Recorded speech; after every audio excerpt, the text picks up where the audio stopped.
আজকে আমার সাথে যা হলো তার জন্য ইউসুফ সরকারকে চরম মূল্য দিতে হবে এবং ভারতীয় দালাল আসিফ নজরুলকে এখনই পদত্যাগ করতে হবে।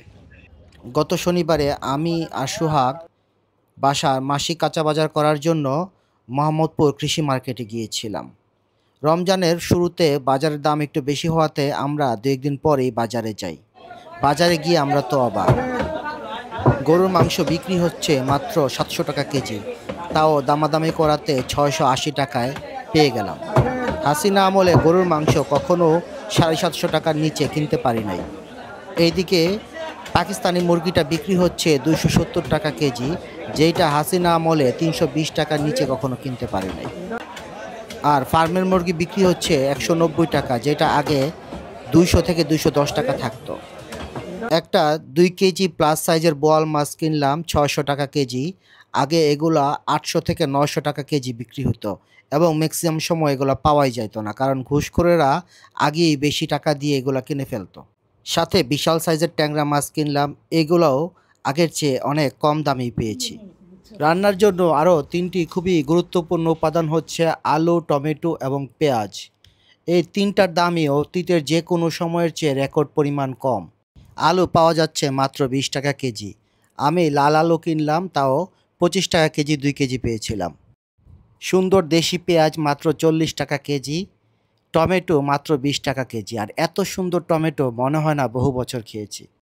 হাসিনা আমলে আলু 40-50 টাকার নিচে কখনোই ছিল না, টমেটো এরকম এবং পেঁয়াজ তো 100 টাকার নিচেও ছিল না। তারপর যদি ফলের দিকে আসি, দেশি ফলের দাম যথেষ্টই কম। আনারস 15-20 টাকা, 25 টাকায় পাওয়া যাচ্ছে। কুল মাত্র 40 টাকা কেজি নিলাম।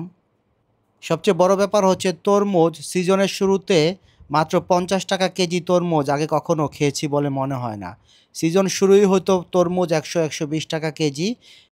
মাঝখানে পিক সিজনে দাম হয়তো 60 টাকায় নেমে আসতো, আবার সিজনের শেষে সেটা 100-120 টাকায় চলে যেত। এবার শুরুই হয়েছে 50-60 টাকা কেজি করে। এবছর অধিকাংশ জিনিসপত্রের দামই এরকম কম হওয়া সত্ত্বেও এর ক্রেডিট নিতে খুব একটা কাউকে আসতে দেখা যাচ্ছে না। অথচ হাসিনার আমলে 1200 টাকা কাঁচা মরিচ, 120 টাকা 150 টাকায় পেঁয়াজ খাওয়ানোর পরেও সে দাবি করত যে সে নাকি দেশের মানুষকে খাওয়াচ্ছে। আমার ছোট বোন ও আমাকে বলল যে তুমি 16 কোটি মানুষকে ভাত খাওয়াও, তুমি কি আর কয়েক লক্ষ লোকের খাওয়া দিতে পারবে না?